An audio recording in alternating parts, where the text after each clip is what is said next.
નમસ્તે મિત્રો, આપ જોઈ રહ્યા છો ભારતીય જનસંદેશ સમાચાર। હું છું દિનેશ કુમાર બાબરિયા, ભાવનગર। નમસ્કાર દર્શક મિત્રો, નવા વિડીયો સાથે આપ સૌનું હાર્દિક સ્વાગત છે। હું છું સોલંકી દર્શના। રમતગમત, યુવા અને સાંસ્કૃતિક પ્રવૃત્તિઓ વિભાગ હેઠળના કમિશનર શ્રી યુવક સેવા અને સાંસ્કૃતિક પ્રવૃત્તિઓ કચેરી ગાંધીનગરના ઉપક્રમે તથા ભાવનગર જિલ્લા યુવા વિકાસ અધિકારીની કચેરી અને શ્રી સત્કર્મ ગ્રામ્ય વિકાસ। નમસ્કાર દર્શક મિત્રો, નવા વિડીયો સાથે આપ સૌનું હાર્દિક સ્વાગત છે। હું છું સોલંકી દર્શના।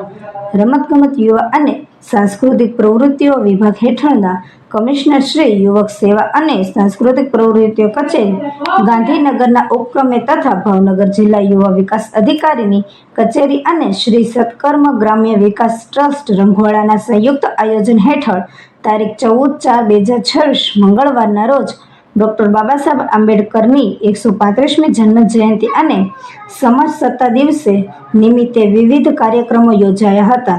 કાર્યક્રમની શરૂઆત સાંજે 5 વાગ્યે ભીમ વંદના પુષ્પાંજલિ કાર્યક્રમથી કરવામાં આવી હતી। આ પ્રસંગે ઉપસ્થિત મહાનુભાવો શ્રી લખનધીરસિંહ ગોહિલ નિવૃત્ત આચાર્ય, શ્રી બીજે સોસા નિવૃત્ત ડેપ્યુટી ડીડીઓ, શ્રી અરવિંદભાઈ મેવાડા સરપંચ સોનગઢ ગ્રામ્ય પંચાયત, શ્રી બાબુભાઈ મકવાણા સભ્ય, શ્રી વિશાલભાઈ ખાંભાલિયા સભ્ય, શ્રી ઘનશ્યામસિંહ ગોહિલ નિવૃત્ત પીઆઈ, શ્રી મનીષભાઈ ગોહિલ, શ્રી ધરમભાઈ ગુરુજી, શ્રી અશોકભાઈ ગોહિલ, શ્રી રામજીભાઈ પડાયા ટ્રસ્ટી, શ્રી જે.આર. રેવર, શ્રી અશોકભાઈ વાઘેલા તથા શ્રી શશિકાંતભાઈ ભોજ પ્રમુખ શ્રી સત્કર્મ ગ્રામ્ય વિકાસ ટ્રસ્ટ રંગવાડા સહિતના મહાનુભાવો ઉપસ્થિત રહ્યા હતા। તમામ મહાનુભાવો દ્વારા ડોક્ટર બાબા સાહેબ આંબેડકરની પ્રતિમા સમક્ષ દીપ પ્રાગટ્ય કરી પુષ્પાંજલિ અર્પણ કરવામાં આવી હતી। ત્યારબાદ માતૃશ્રી કમળાબા કન્યા છાત્રાલયની વિદ્યાર્થીઓ દ્વારા ડોક્ટર બાબા સાહેબના જીવન પર આધારિત સાંસ્કૃતિક કાર્યક્રમો રજૂ કરવામાં આવ્યા અને વક્તવ્ય આપવામાં આવ્યું હતું। કાર્યક્રમ દરમિયાન ઉપસ્થિત મહેમાનશ્રીઓનું પુસ્તિકા અર્પણ કરી સન્માન કરવામાં આવ્યું હતું। આ પ્રસંગે વિશિષ્ટ વ્યક્તિ તરીકે સોનગઢ ગામના પ્રથમ સેવાભાવી ડોક્ટર વિક્રમભાઈ બી ગોહિલ, જનરલ સર્જન સર્ટી હોસ્પિટલ ભાવનગર તેમજ સોનગઢ ગામનું ગૌરવ સમાજ વરિષ્ઠ પત્રકાર શ્રી ગિરધન બી જાદવ, સિનિયર રિપોર્ટર સંદેશનોજ ભાવનગરનું સંસ્થાપકો દ્વારા મોમેન્ટો અને પ્રમાણપત્ર આપી સન્માનિત કરવામાં આવ્યા હતા। બ્યુરો ચીફ દિનેશ કુમાર બાબરિયા ઘેટી સાથે રિપોર્ટર જીતેન્દ્ર સોલંકી શિહોર। જે આજે કાર્યક્રમ થવા જઈ રહ્યો છે તે વિશે આપણે શશીદાદા ભોજ પ્રમુખ છે ટ્રસ્ટીના, અને એમની સાથે વાત કરવાની છે અને એમને પૂછવાનું છે, દાદા કાર્યક્રમ વિશે આપનું શું કહેવું છે? ડૉક્ટર બાબા સાહેબ આંબેડકર આજે ભારત વર્ષમાં એમની 135મી જન્મજયંતિ સમગ્ર ભારત વર્ષમાં ઉજવાઈ રહી છે। ડૉક્ટર બાબા સાહેબ આંબેડકર મહામાનવ, વિશ્વ વિભૂતિ, ભારત રત્ન, દલિતોના મસીહા અને મહિલાઓના મુક્તિદાતા એવા પરમ શ્રદ્ધેય ડૉક્ટર બાબા સાહેબને પ્રથમ વંદન। આપણા દેશને વિશ્વનું શ્રેષ્ઠ એમણે બંધારણ આપ્યું છે। ડૉક્ટર બાબા સાહેબ આંબેડકરની આજે 14મી એપ્રિલ એટલે સમગ્ર ભારત વર્ષમાં 135મી જન્મજયંતિ ઉજવાઈ રહી છે। એના ભાગરૂપે અમારી સંસ્થા દ્વારા શ્રી સત્કર્મ ગ્રામ વિકાસ ટ્રસ્ટ રંગવાડા સંચાલિત માતૃશ્રી કમળાબા કન્યા છાત્રાલય સોનગઢ ખાતે આજે 4 વાગે ભીમ વંદનાનો કાર્યક્રમ યોજવામાં આવ્યો હતો અને ત્યારબાદ અત્યારે રાત્રે 9 કલાકે યોગ સેવા અને સાંસ્કૃતિક પ્રવૃત્તિઓ જિલ્લા રમત અધિકારીના ઉપક્રમે અને અમારી સંસ્થા શ્રી સત્કર્મ ગ્રામ વિકાસ ટ્રસ્ટના ઉપક્રમે અત્યારે ભીમ ડાયરો એટલે લોક ડાયરોનું સુંદર આયોજન પણ કર્યું છે। આ કાર્યક્રમોથી સમાજમાં અને આમ જનતામાં ડૉક્ટર બાબા સાહેબના જીવનના વિચારો લોકો સુધી પહોંચે એ બાબતનો અમે આ પ્રયત્ન કરી રહ્યા છીએ। ડૉક્ટર બાબા સાહેબે આપણને એક મહામંત્ર આપ્યો છે, શિક્ષિત બનો, સંગઠિત રહો અને સંઘર્ષ કરો। ત્યારે એ મહામંત્રને જીવનમાં ઉતારવાનો જે મેં એક પ્રયત્ન કર્યો છે એના ભાગરૂપે એક ડગલું માંડવાનો જે મારો પ્રયત્ન છે એમાં અમારી સત્કર્મ ગ્રામ વિકાસ ટ્રસ્ટ દ્વારા 25 વર્ષથી આ સોનગઢ ખાતે કન્યા છાત્રાલયનું સુંદર સંચાલન કરે છે। આ સંચાલન માટે છે રાજ્ય સરકાર દ્વારા પણ અમોને 2012-13માં રાજ્ય સરકારનો શ્રેષ્ઠ પુરસ્કાર મહાત્મા ગાંધી એવોર્ડ પણ મળેલો। ત્યારબાદ વ્યક્તિગત ધોરણે જોઈએ તો સમાજ સેવાના જે મારા કામો અને સંસ્થાગત કામોને રાજ્ય સરકારે ધ્યાનમાં લઈ ગત વર્ષ 2023-24માં ગુજરાત સરકારે ડૉક્ટર બાબા સાહેબ આંબેડકર એવોર્ડ પણ મને આપવામાં આવ્યો છે. બાબા સાહેબના વિચારો લોકો સુધી પહોંચે એ દિશામાં મારો સખત પ્રયત્ન રહ્યો છે.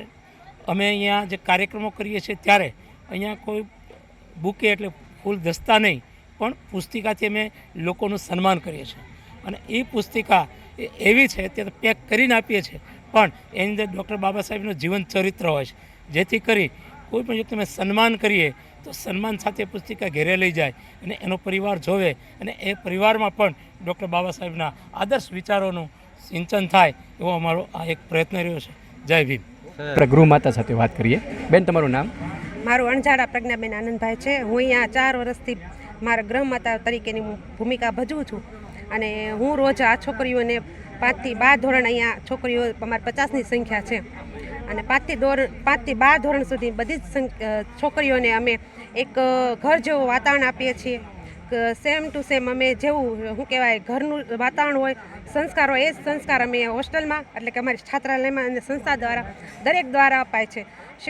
છોકરીઓ સ્કૂલમાં તો અભ્યાસ કરે જ છે, એની સાથે સાથે અમે અહીંયા એક્સ્ટ્રા અભ્યાસ પણ કરાવીએ છીએ, જેને સવારથી તે સાંજ સુધીની દિનચર્યા એને શિસ્તમાં કઈ રીતે રહેવું અને આ દિનચર્યાનું શું કહેવાય કઈ રીતે અનુસરણ કરવું એ શીખવામાં આવે. અને અમારી હોસ્ટેલ એક આશ્રમ શાળા જેવી હોસ્ટેલ છે, જે પહેલાંના શું કહેવાય જમાનામાં જેમ કે રામાયણ મહાભારતમાં જેવી શાળાઓ હતી આશ્રમ શાળા, એ પ્રમાણેનું અમારું વાતાવરણ છે, એ પ્રમાણેની અમારી આખા દિવસની દિનચર્યા હોય છે, એ પ્રમાણેનું જ અમારે અહીંયા આખું એક વાતાવરણ ઊભું કરવામાં આવ્યું છે.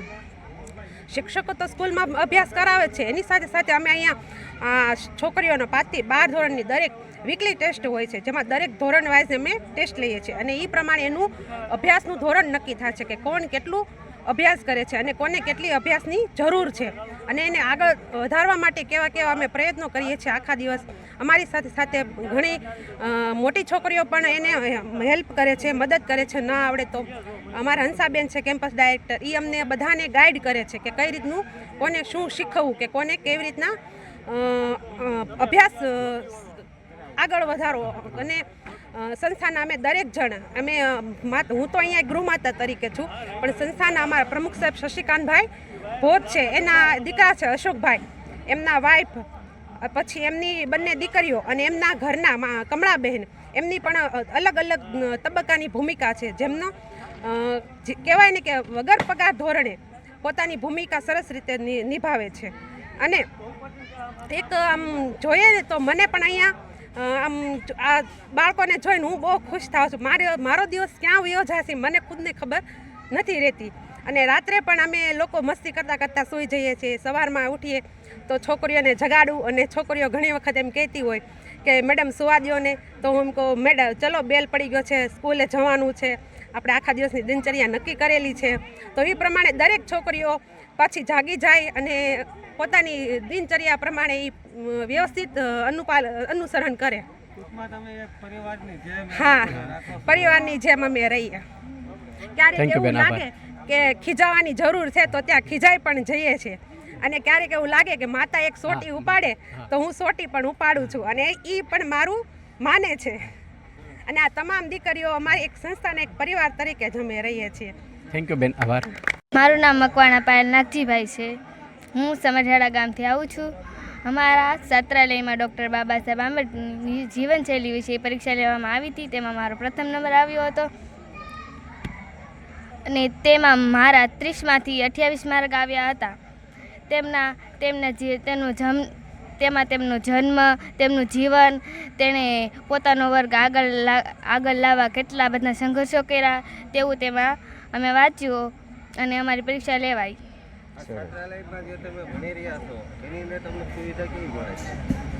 અત્યારે આપ અહીંયા છાત્રાલયમાં ભણી રહ્યા છો, એમાં તમને સુવિધા કેવી મળે છે? રહેવાનું કેવું મળે છે? જમવાનું કેવું મળે છે? રહેવાના પલંગ મળે છે, પછી ત્રણેય ટાઈમનું જમવાનું, સવારનો નાસ્તો. ઘર કરતાં પણ અહીંયા સારું હોય ને? ઘર કરતાં પણ સારું હોય છે અને આ બધા અમારા અમને પરિવાર જ ગણે છે અને અમારું સારું ધ્યાન રાખે છે. બેન શ્રી, આપનું નામ? મારું નામ ગોહેલ જાની માધાભાઈ છે. હું હાલ 11મા ધોરણમાં અભ્યાસ કરું છું. હું અહીં 7મા ધોરણથી રહું છું. મને આ 7મા ધોરણથી અહીં હોસ્ટેલ સિવાય બીજી હોસ્ટેલ જોવા નથી મળી. મને અહીંયા ખૂબ જ ગમે એટલે મેં 7મા ધોરણથી 11મા સુધી અહીં જ કર્યું છે અને 12મું પણ હું અહીં કરીશ એવી હું આગળ વધીશ અહીંયા રહીને. અને શું કહેવાય કે આ ભીમ ડાયરો દર વર્ષે ઉજવાય છે. એમાં અમને ઘણા વડીલો દ્વારા અમને માહિતી આપવામાં આવે છે ભીમરાવ આંબેડકર દ્વારા. અને અહીં જેવી સુવિધા ક્યાંય મળતી નથી. બપોરનું જમવાનું, સવારનો નાસ્તો, પલંગ એવી બધી અમને સુવિધા મળે છે. તેથી મને અહીંયા બહુ ગમે છે અને આગળ તો હું અહીંયા અભ્યાસ કરીશ.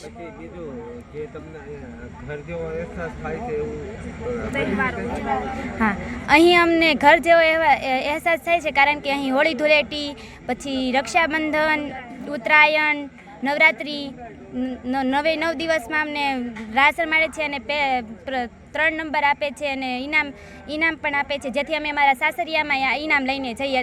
એ ભેટ તરીકે અમને વાસણ આપે છે.